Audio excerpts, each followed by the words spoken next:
Square Up, 50,000 Miles in Search of a Way Home. Written by Lisa Dailey. Narrated by Mary Hildebrandt. Prologue. The notion that bad things happen in threes is bullshit. I was 35 the summer my father died. I hadn't seen him in years. Cal, my maternal grandfather, died 3 short months later. As leaves changed from green to orange, it seemed even the trees mourned. As a new year began, holding promise for new beginnings, my 23-year-old brother, Zach, overdosed just as he was gaining a foothold in sobriety. Still reeling from the death of Zach, our mother was diagnosed with an aggressive form of melanoma before summer arrived once more. Year after year, the deaths continued, as if trying to keep up with the changing of the seasons.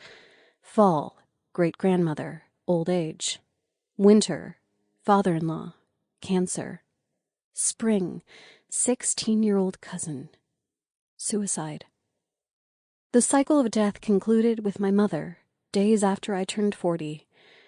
Final tally, death, 7. Years, 5. I spent the better part of those 5 years, and then some, at the bottom of a bottle, trying to numb my pain. There hadn't been time to make my way through even a single stage of grief before another loss took center stage. Life wasn't supposed to be this way.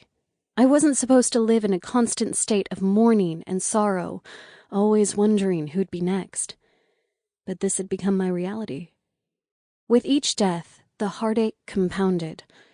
My world turned upside down, inside out, and backward. The titles which had defined me were gone. I was no longer Cal's granddaughter or Zach's sister. I would never again call anyone mom or dad. I didn't know how to deal with the overwhelming emotion or the loss of my identity, but I did know a few drinks at the end of the day would suspend reality for at least a few hours. Just one more drink, and I can forget about my grief. Just one more, and I can forget about my guilt.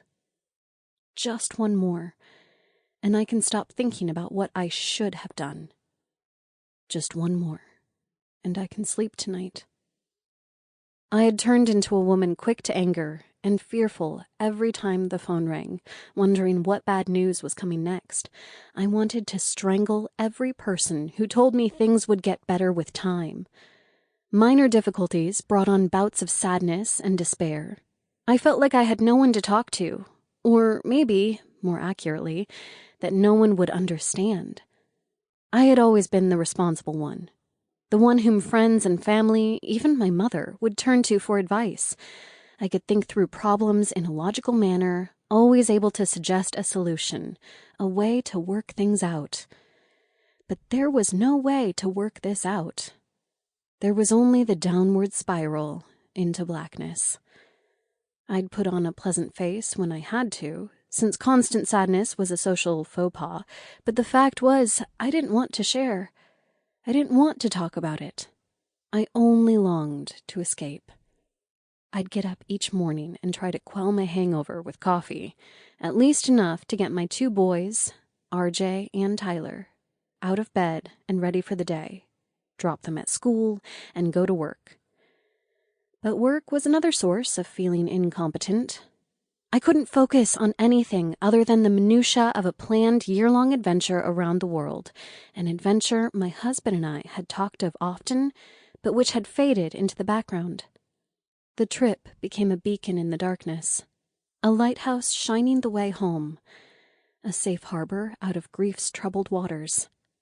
Rather than do my actual work of solving issues for clients, I'd sit at my desk, hiding behind my computer screen, and scour the internet, site after site, searching for obscure places to visit, ignoring deadlines and clients' emails.